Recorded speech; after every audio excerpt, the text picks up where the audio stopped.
مسلم دنیا میں جہاں ابوالحسن عشری، امام غزالی اور ابن تیمیہ نے آ، فکری طور پر جس طرح مسلم دنیا کا جنازہ نکالا، اسی طرح مولانا مودودی، ڈاکٹر اسرار احمد، مولانا قطب، حسن بن بنا اور یہ اس طرح کے جو لوگ تھے، انہوں نے بھی مسلم دنیا میں جو ہے فکری طور پر مسلم دنیا کا جنازہ نکالنے میں کوئی کسر نہیں چھوڑی۔ ڈاکٹر اسرار احمد کے خیالات انتہائی گمراہ کن ہیں۔ یقیناً ان کے اندھے مقلدین کے لیے ایسا نہ ہو، لیکن پاکستان کے مسلم دنیا کے مزدوروں، کسانوں اور جو نچلے طبقات کے لوگ ہیں،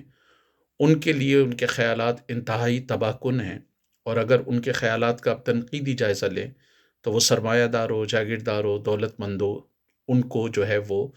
ان کے حق میں جاتے ہیں۔ ان کی ایک یوٹیوب پہ ویڈیو ہے ذہنی پریشانی کی وجہ، اور اس میں وہ بالکل اسی طرح جس طرح قرون وسطیٰ میں عیسائی پادری جاگیرداروں کے ظلم و ستم کے خلاف کے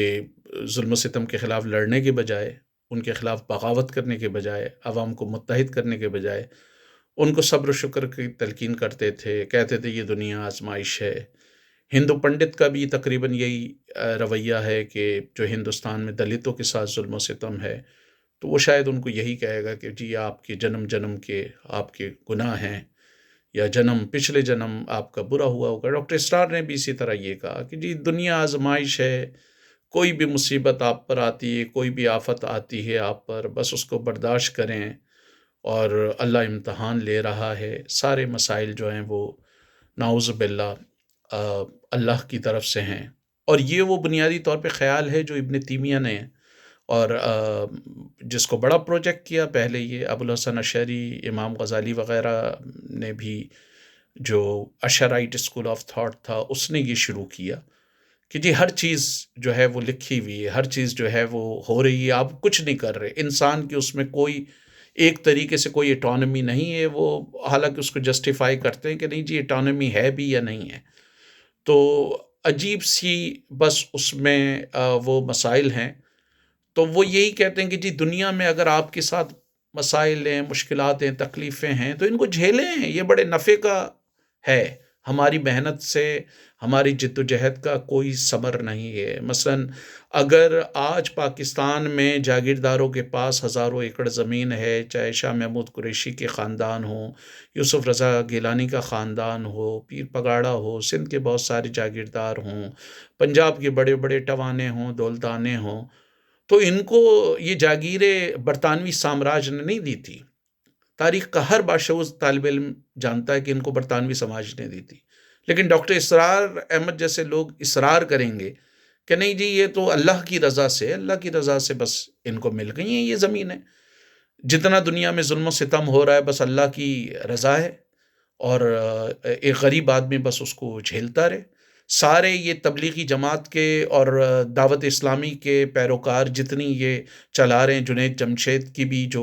کمپنیاں چل رہی ہیں اس پر بھی یہ الزام لگاتے ہیں ٹریڈ یونین رہنما، کہ نہ وہاں یونین بنتی ہے، نہ وہ کسی طرح کی سوشل سیکیورٹی دیتے ہیں، نہ کسی طرح کی انشورنس ہوتی ہے، نہ ان کو جو ہے وہ منیمم ویجز ملتی ہے، نہ وہاں پہ لیبر کنڈیشنز جو ہیں ان ساری فیکٹریوں میں اچھی ہیں۔ اور سارے یہ سرمایہ داروں کو اٹھا کے دیکھ لیں، ایک بڑی تعداد ان کی یا تبلیغی جماعت کی حمایتی ہوگی، یا ڈاکٹر اسرار کی حمایتی ہوگی، یا الیاس قادری کی حمایتی ہوگی، یا حافظ سعید کی حمایتی ہوگی، وہ کسی نہ کسی کی حمایتی ہے۔ تو ڈاکٹر اسرار کے یہ خیالات انتہائی گمراہ کن ہیں، اور بدقسمتی سے مسلم دنیا پر آج بھی جو ہے وہ امام غزالی، ابوالحسن عشری اور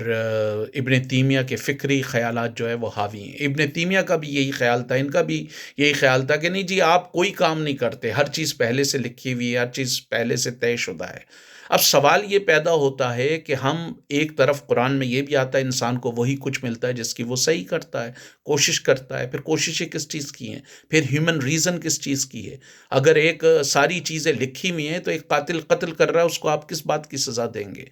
ایک خدا نخواستہ کسی کے ساتھ کوئی زیادتی ہو رہی ہے تو وہ زیادتی کرنے والے کو سزا کیوں دیں گے؟ یہ بنیادی طور پہ وہ فلسفہ ہے جو قرون وسطیٰ میں جو عیسائی پادری دیا کرتے تھے، اور ظلم و جبر کو برقرار رکھنے کے لیے ڈاکٹر اسرار نے بھی اسی چیز کو پروپیگیٹ کیا کہ بس جی آزمائش ہے، اللہ جو ہے وہ آزمائش ہے، اگر تکلیفیں جھیلنی ہیں تو ڈاکٹر اسرار صاحب نے جو خود زندگی گزاری ہے ماشاءاللہ، ان کے پاس کار بھی تھی، ان کے پاس ڈرائیور بھی تھا، ان کے پاس ایئر کنڈیشنر بھی تھا، تو ڈاکٹر اسرار صاحب ذرا اپنی فیملی کو لے کر شفٹ ہوتے ہیں نا کراچی میں کالا پل کے پاس، ہزارہ کالونی کے پاس، جہاں 8 8 10 10 گھنٹے لائٹ نہیں ہوتی، وہ بلوچستان کے کسی دیہاتی علاقے میں رہتے جہاں 22 22 گھنٹے لائٹ نہیں ہوتی، کسی پنجاب کے کسی سرائکی علاقے میں رہتے جہاں پر 8 8 9 9 گھنٹے لائٹ نہیں ہوتی، لاہور کی کسی کچی آبادی میں رہتے جہاں موٹے موٹے مچھر کاٹتے ہیں، تو دیکھتے ہیں نا پھر سارے ان لوگوں کو دکھاتے کہ دیکھیں یہ میری آزمائش چل رہی ہے، اپنے لیے تو انہیں ڈائننگ ٹیبل بھی چاہیے، ساری چیزیں چاہیے، ایئر کنڈیشن بھی چاہیے، اچھی چیزیں بھی چاہیے، ان کے خاندان والوں کو بھی چاہیے، غریب آدمی کی آزمائش ہے یہ۔ وہ اسی طرح ہے جیسے قرون وسطیٰ میں جاگیرداروں کے پاس بڑے بڑے محلات تھے، یہ جو پوپ تھے، جتنے عیسائی رہنما تھے فرانس میں، زمین کا ایک بڑا حصہ ان کے پاس تھا، 40 50% سے زیادہ، کچھ اسٹیٹسٹک کہتے ہیں کہ 70% سے زیادہ ان کے پاس تھا۔ زبردست یہ لوگ زندگی گزارتے تھے، کوئی کام کاج نہیں کرتے تھے، ٹھیک ہے، اور غریبوں کو تلقین کرتے تھے کہ یہاں پر آپ مشکلات برداشت کریں، جب خدا کی بادشاہت قائم ہوگی، یسوع کی بادشاہت قائم ہوگی تو اس میں آپ کو سب کچھ ملے گا۔ تو یہاں پر اگر جاگیردار آپ کا استحصال کر رہا ہے، ٹھیک ہے، یہاں پر اگر سرمایہ دار آپ کا استحصال کر رہا ہے تو بس آنکھ بند کر کے آپ اس ظلم کو سہتے رہیں، کیونکہ ڈاکٹر اسرار صاحب کا یہ فرمان عالی شان ہے۔ رسول اللہ صلی اللہ علیہ وسلم کے حوالے سے جو رسول اللہ صلی اللہ علیہ وسلم کی ایک حدیث ہے کہ خدا ماں سے بھی 70 گنا زیادہ اپنی مخلوق سے محبت کرتا ہے۔ تو جب ایک ماں یہ برداشت نہیں کر سکتی کہ اس کا ایک بچہ لاہور کے کسی کچی آبادی میں رہے جہاں اس کی بیوی علاج نہ ہونے کی وجہ سے مرے، بچے جو ہے وہ کنٹامینیٹڈ واٹر پئیں، ان کے پاس دوائی کے پیسے نہ ہوں، وہ جون کی سخت گرمی میں ننگے پیر گھوم رہے ہوں، دسمبر کی سخت سردی میں وہ ٹھٹر رہے ہوں، فٹ پاتھ پہ سو رہے ہوں، یا جو ہے وہ سہولیات کے بغیر سو رہے ہیں، اور اس کا دوسرا بیٹا جو ہے وہ ڈیفنس کے کسی اعلیٰ بنگلے میں عیاشی کرے، تو خدا اس بات کو کیوں برداشت کرے گا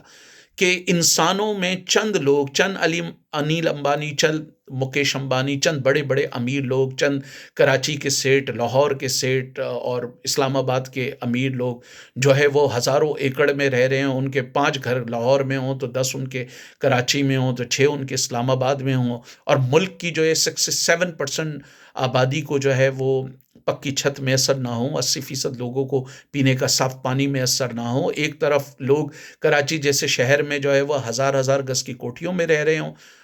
ڈیفنس جیسے علاقوں میں، کلفٹن جیسے علاقوں میں، اور دوسری طرف اس سے صرف چند کلومیٹر کے فاصلے پر لیاری میں جو ہے وہ 80 گز کے مکان پر میں 20 20 22 22 افراد رہ رہے ہوں۔ تو ان لوگوں نے طبقاتی نظام کو جسٹیفائی کرنے کے لیے غریب کو ہمیشہ یہ درس دیا ہے کہ بس وہ آرام کرے۔ غریب کے لیے نہ اللہ ما صابرین ہے، امیر کے لیے جی بغیر حساب ہے، رزق جو ہے وہ بے حساب ہے۔ لیکن حقیقت یہ ہے کہ دنیا میں جتنے بھی امیر بنتے ہیں یا بنے ہیں، وہ لوٹ مار سے بنتے ہیں، وہ استحصال سے بنتے ہیں۔ اس میں پوری تاریخ عالم میں انسانیت آپ اٹھا کے دیکھ لیں، چاہے وہ آپ ممالک پہ بات کریں، چاہے وہ آپ انڈیویجولز پہ بات کریں، استحصال کے بغیر عمارت کے کبھی بلند و بالا جو ستون ہیں وہ تیار نہیں ہوتے۔ اس لیے حضرت علی کے حوالے سے ایک قول منسوب کیا جاتا ہے کہ جہاں بھی اونچی عمارات دیکھ لو تو سمجھ لو کسی غریب کا استحصال ہوا ہے۔ حضرت ابو ذر غفاری کی پوری لڑائی ارتقاء دولت کے خلاف تھی، اور اگر یہی ہوتا تو وہ غریبوں کو درس دیتے کہ بس خاموشی سے آپ بیٹھے رہیں اور آپ جو ہے وہ بالکل بات نہ کریں۔ اس طرح بہت سارے مسلم مفکرین تھے جنہوں نے اس طرح کی بات کو جو ہے وہ غلط قرار دیا۔ مولانا حسرت موہانی نے غریبوں کے لیے، مزدوروں کے لیے، کسانوں کے لیے، مولانا بھاشانی نے، عبید اللہ سندھی نے، بہت سارے ایسے لوگوں نے جو ہے وہ جد و جہد کی۔ تو سوال یہ پیدا ہوتا ہے کہ ہم